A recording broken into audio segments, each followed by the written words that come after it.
நீங்கள் பார்த்து கொண்டிருப்பது நியூஸ் 21 தமிழ்நாடு செய்திகள்.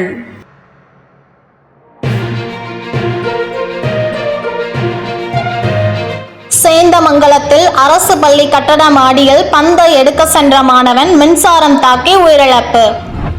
நாமக்கல் மாவட்டம் சேந்தமங்கலம் மேட்டு தெருவை சேர்ந்தவர் ரவி, கூலி தொழிலாளி. இவரது 15 வயதான மகன் இனியவன் கருங்கல்பாளையத்தில் உள்ள தனியார் பள்ளியில் 9ஆம் வகுப்பு படித்து வருகிறார். நேற்று மாலை இனியவன் தனது நண்பர்களுடன் சேந்தமங்கலம் அரசு ஆண்கள் மேல்நிலைப் பள்ளியில் கால்பந்து விளையாட சென்றுள்ளார்.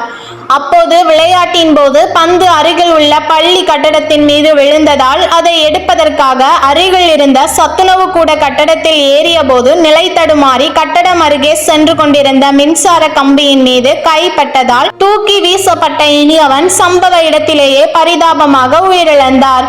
இதனை பார்த்து அதிர்ச்சி அடைந்த அங்கு விளையாடி கொண்டிருந்த நண்பர்கள் அவரை மீட்டு சேந்தமங்கலம் அரசு மருத்துவமனைக்கு கொண்டு சென்றனர்.